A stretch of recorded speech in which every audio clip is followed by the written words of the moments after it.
Welcome back. Pakistan نے مقبوضہ جموں و کشمیر میں آبادی کا تناسب تبدیل کرنے کی غیر قانونی بھارتی کوششوں کی شدید مذمت کی ہے اور بھارتی اقدام کو مسترد کر دیا ہے۔ دفتر خارجہ کا ہفتہ وار بریفنگ میں مزید کیا کہنا تھا، آئیے جان لیتے ہیں اس حوالے سے اس رپورٹ میں۔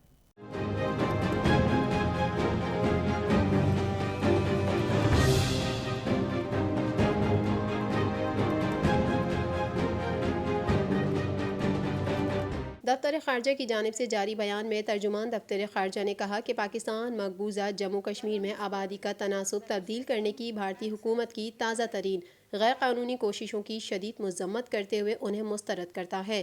جموں کشمیر تشکیل نو آرڈر 2020 ایک اور غیر قانونی بھارتی اقدام ہے جس کا مقصد بھارت کے زیر قبضہ جموں کشمیر کے ڈومیسائل قوانین کو تبدیل کرنا ہے۔ یہ بین الاقوامی قانون اور چوتھے جنیوا کنونشن کی خلاف ورزی ہے۔ تازہ ترین بھارتی اقدام بھی 5 اگست 2019 کے بھارت کے غیر قانونی اور ایک طرفہ اقدامات کا ہی تسلسل ہے جو اقوام متحدہ کی سلامتی کونسل کی قراردادوں، پاکستان اور بھارت کے درمیان دو طرفہ معاہدات اور انسانی اقدار کی کھلی خلاف ورزی ہے۔ ترجمان دفتر خارجہ نے کہا کہ مقبوضہ کشمیر میں رہنے والے کشمیریوں نے اس نئے قانون کو ناقابل قبول قرار دیتے ہوئے کلی طور پر مسترد کر دیا ہے۔ بلا شبہ کشمیری ایسے کسی بھی جبر و تسلط کو قبول نہیں کریں گے جو ان کی بنیادی حقوق کو غصب کرے یا آبادی کے تناسب کو تبدیل کرے یا ان کی شناخت ان سے چھین لے۔ بھارت کے تازہ اقدامات ایک ایسے موقع پر کیے گئے ہیں جب دنیا کرونا وائرس کی عالمی وبا کے بحران سے لڑنے میں مصروف عمل ہے۔ اس دوران بھارت کا یہ اقدام انتہائی قابل مذمت ہے۔ پاکستان بھارت کے زیر قبضہ جموں کشمیر میں آبادی کا تناسب تبدیل کرنے کے بی جے پی حکومت کے خطرناک عزائم سے عالمی برادری کو مسلسل آگاہ کرتا آیا ہے۔ ان بھارتی اقدامات کا مقصد کشمیری عوام کی امنگوں اور خواہشات کے خلاف متنازع خطے میں بھارتی غیر قانونی تسلط اور قبضہ برقرار رکھنا ہے۔ Pakistan strongly condemns and rejects the latest Indian action aimed at illegally changing the demographic structure of the Indian occupied Jammu and Kashmir. The so-called Jammu and Kashmir Reorganization Order 2020 is another illegal step by India to settle non-Kashmiris in the Indian occupied Jammu and Kashmir by changing the domicile laws. This is a clear violation of international law, including the Fourth Geneva Convention. The Kashmiris in the Indian occupied Jammu and Kashmir have outrightly rejected the new law as unacceptable. It is indeed a blatant usurpation of their fundamental rights and an attempt to change the demography and their identity. Pakistan has consistently sensitized the international community about the BJP government's design for demographic change in Indian occupied Jammu and Kashmir in order to perpetuate India's illegal occupation of the disputed territory against the wishes and aspirations of the Kashmiri people. اقوام متحدہ اور بین الاقوامی برادری بھارتی اقدام کا فوری notice لے اور مقبوضہ متنازع علاقے میں آبادی کا تناسب تبدیل کرنے سے بھارت کو روکے اور بھارت کی طرف سے عالمی قانون کی مسلسل خلاف ورزیوں پر اسے کٹہرے میں کھڑا کرے۔ The United Nations and the international community must take immediate cognizance of this illegal Indian action and prevent India from changing the demography of the occupied territory and hold it accountable for the persistent violation of international law. ترجمان کا کہنا تھا کہ پاکستان مقبوضہ کشمیر میں بھارتی ریاستی دہشت گردی کو بے نقاب اور اجاگر کرتا رہے گا اور کشمیریوں کے استصواب رائے کا بنیادی حق انہیں دینے سے انکار کی ہر دھرمی دنیا کے سامنے لاتا رہے گا۔ بھارت خواہ کوئی بھی ہتھ کنڈا یا حربہ کیوں نہ اختیار کر لے، وہ کشمیریوں کے عزم و ہمت اور استقلال کو متزلزل نہیں کر سکتا۔ کشمیریوں کی خواہشات کو کچلنے اور انہیں غلام بنانے کے مذموم عزائم میں بھارت ہمیشہ ناکام و نامراد ہی رہے گا۔ اب بات کرتے ہیں امریکی صحافی ڈینیل پرل اغوا اور قتل کیس میں۔ سندھ ہائی کورٹ نے عمر شیخ کی سزائے موت کو 7 سال قید میں تبدیل کر دیا جبکہ 18 برس بعد 3 ملزمان کو رہا کرنے کا حکم دے دیا۔ اس حوالے سے جانتے ہیں اس رپورٹ میں۔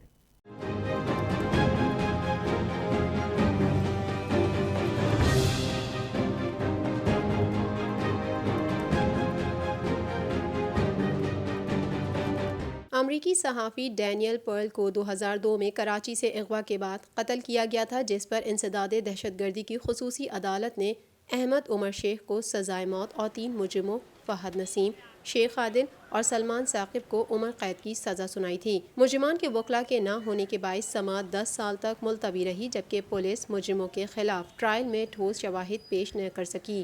ملزمان کے وکیل نے عدالت میں موقف اپنایا کہ کیس میں تمام گواہ پولیس اہلکار تھے، جس پر سندھ ہائی کورٹ کے 2 رکنی بینچ نے 6 مارچ کو حتمی دلائل سننے کے بعد فیصلہ محفوظ کیا تھا۔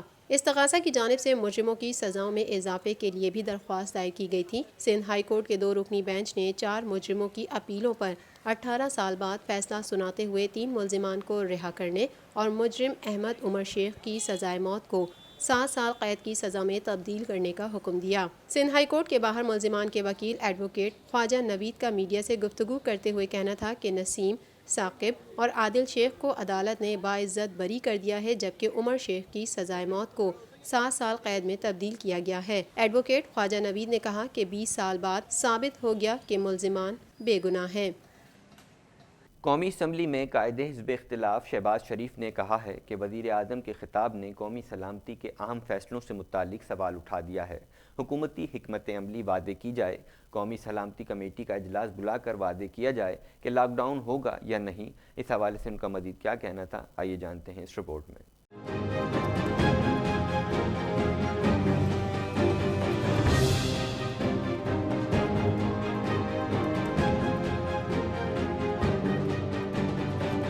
لاہور سے جاری اپنے بیان میں شہباز شریف کا کہنا ہے کہ وزیر اعظم کے خطاب نے قومی سلامتی کے اہم فیصلوں سے متعلق سوال اٹھا دیا۔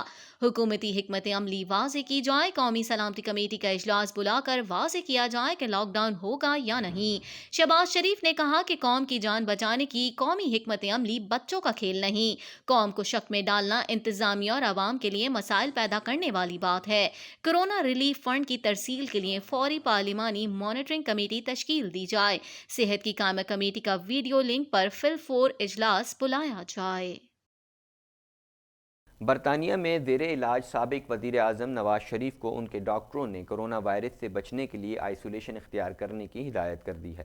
نواز شریف کی میڈیکل رپورٹس 5 صفحات پر مشتمل ہے، جو برطانیہ میں پاکستانی ہائی کمیشن سے تصدیق شدہ ہیں۔ اس حوالے سے مزید جانتے ہیں اس رپورٹ میں۔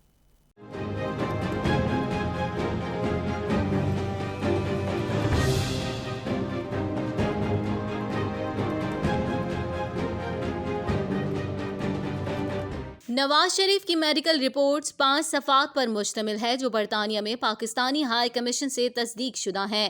یہ رپورٹس 18 مارچ کو جاری کی گئی ہیں، جن کی روشنی میں معلوم ہوا ہے کہ نواز شریف نے سوئٹزرلینڈ کے 6 ڈاکٹرز کی خدمات بھی حاصل کی ہیں۔ نواز شریف کو اسی ماہ چیک اپ کے لیے جانا تھا، لیکن کرونا وائرس کی وبا کی وجہ سے نہیں جا سکے۔ میڈیکل رپورٹس میں کہا گیا ہے کہ نواز شریف شوگر اور گردوں سمیت دیگر بیماریوں میں مبتلا ہیں۔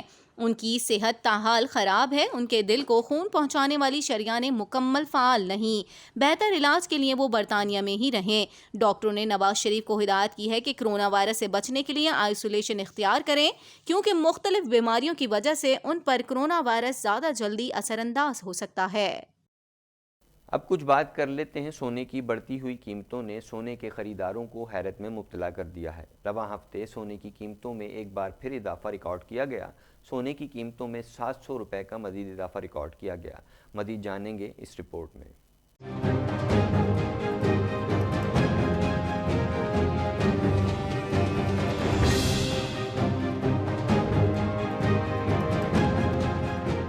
سونے کی بڑھتی ہوئی قیمتوں نے سونے کے خریداروں کو حیرت میں مبتلا کر دیا۔ رواں ہفتے سونے کی قیمتوں میں ایک مرتبہ پھر اضافہ ریکارڈ کیا گیا۔ سونے کی قیمتوں میں 700 روپے کا مزید اضافہ ہو گیا۔ خالص 24 کیرٹ فی تولہ سونا 98,000 روپے کا ہو گیا۔ 22 کیرٹ فی تولہ سونا 89,833 روپے کا ہو گیا۔ رواں کاروباری ہفتے کے دوران سونا 5200 روپے مہنگا ہوا۔ رواں کاروباری ہفتے میں عالمی مارکیٹ میں $41 فی اونس سونا مہنگا ہوا۔ واضح رہے کہ گزشتہ روز بھی سونے کی قیمتوں میں 2500 روپے کا اضافہ ہوا تھا، جس سے خالص 24 کیرٹ فی تولہ سونا 95,000 روپے کا ہو گیا اور 22 کیرٹ فی تولہ سونا 87,083 روپے کا ہو گیا اور 10 گرام چاندی 950 روپے کی ہو گئی۔ سونے کی تیزی کے ساتھ بڑھتی ہوئی قیمتوں سے متوسط طبقہ بھی سونا خریدنے سے گریزا ہے۔ اب کچھ بات کرتے ہیں فلاحی اداروں کی۔ عیدی فاؤنڈیشن کے سربراہ فیصل عیدی نے بتایا کہ کئی افراد کورونا سے مرنے والوں کی میتیں رکھوا رہے تھے، جبکہ یہ ایسا مرض ہے جو کہ پھیل رہا ہے۔ ایسی میتیں ہم اپنے سرد خانوں میں نہیں رکھ سکتے، ورنہ یہ ہمارے سٹاف، غسل دینے والے، میت کی ہینڈلنگ کرنے والے اور وہاں آنے والے دیگر شہریوں کو بھی متاثر کر سکتا ہے۔ ان کا مزید کیا کہنا تھا، آئیے جانتے ہیں اس رپورٹ میں۔